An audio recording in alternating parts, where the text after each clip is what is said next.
Hi, my name is Amir Tataevi, an assistant professor of biomedical engineering. And in this series, we talk about physiological systems in biomedical engineering.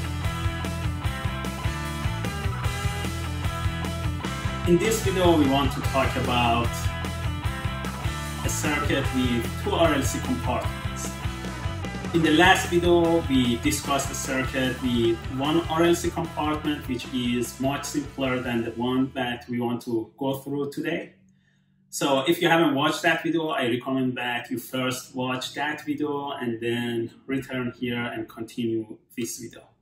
The circuit that we want to discuss today looks like this. We have two RLC compartments in this circuit.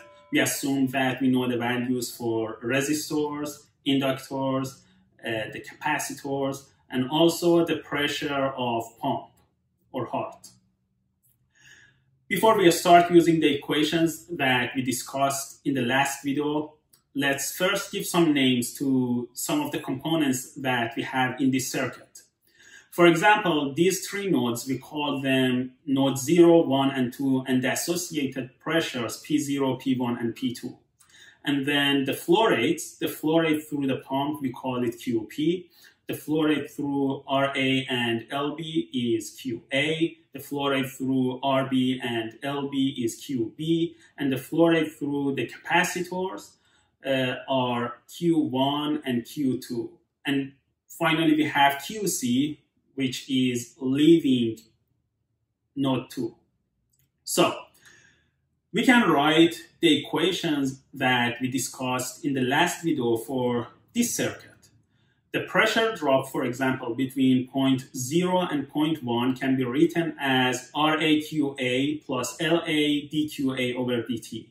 And similarly, we can find the pressure drop between point 1 and point 2. Also, we can write an equation for the flow rate for both capacitors. For example, for C1, we can write Q1 equals C1 dP1 over dt. In these equations, if we count the number of unknowns, we have P0, P1, QA, Q1, P2, QB, and Q2. So we have 7 unknowns, but only 4 equations. Therefore, in order to solve this system of equations, first, we need to reduce the number of unknowns that we have here. We can use Kirchhoff's current law and voltage law as we discussed in the previous video. For example, if we use Kirchhoff's current law or KCL at node 0 and 1 and 2, we can get these 3 equations here. At node 0, QP equals QA. These are the only flow rates entering and leaving this node. And then at node 1, the only flow rate enters this node is QA, and Q1 and QB, they are leaving this node. Therefore, QA equals Q1 plus QB. And at node 2, there is only one flow rate entering the node, which is QB. And there are 2 flow rates leaving the node, which are QC and Q2. So we can write QB equals Q2 plus QC. Now, also, if you look at QC, the path of QC all the way to the pump, there isn't any branch or there shouldn't be any leakage. Therefore, we can say that QC equals QP, or the flow rate through the pump. Now, if we write Q1 and Q2 based on QA, QB, and QC, look at the KCL that we have at node 1.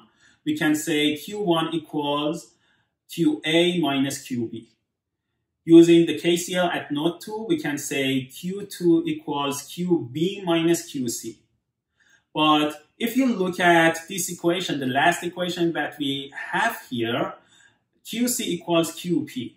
But also, using KCL at node 0, QP equals QA. Therefore, we can say QC equals QA. And we can replace QC in the second equation here by QA, which gives us Q2 equals QB minus QA. Now, If you write KVL for the only loop that we have in this circuit, this gives us the pressure drop between point 0 and 1 plus pressure drop between point 1 and 2. They should equal the only pressure gain that we have in this loop, which is delta P, the pressure due to pump. And then rewriting this equation gives us P0 equals delta P plus P2. So in the first equation that we have here, if we replace P0 by delta P plus P2, we get this equation. And then using these two equations that we have for Q1 and Q2, if we replace it in the equations that we had for the flow rates for capacitor 1 and capacitor 2, that gives us these two equations. Now, in this system of equations, let's again count the number of unknowns that we have. We have P2, P1, QA, and QB. Only 4 unknowns and 4 equations. So, before we solve this system of equations, let's first rearrange these equations. In each of these equations, we have a first derivative. For example, in the first equation, we have dqa over dt. In the second equation, we have dp1 over dt, and so on and so forth. If we keep all of the first derivatives in the left-hand side and then move all other terms to the right-hand side, we have QA, P1, QB, and P2, as well as some terms related to delta P.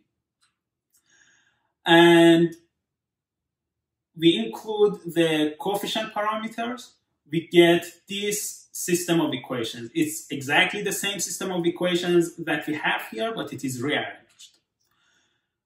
We can also rewrite these equations in the form of matrices like this. So in the left-hand side, we have the first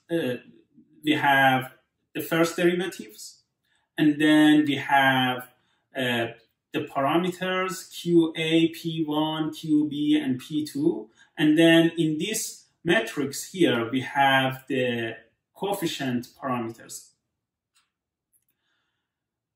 And finally, we have delta P's.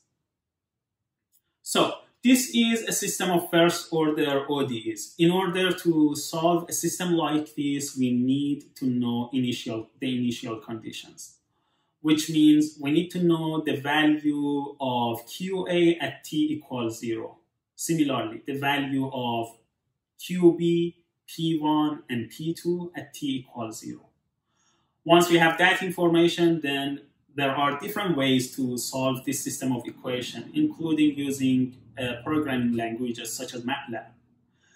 In MATLAB, there are different solver algorithms like ODE45 or ODE23 that in the next video I will discuss with you how we can use ODE45 and this syntax that we have here in order to solve this system of equations. Until then,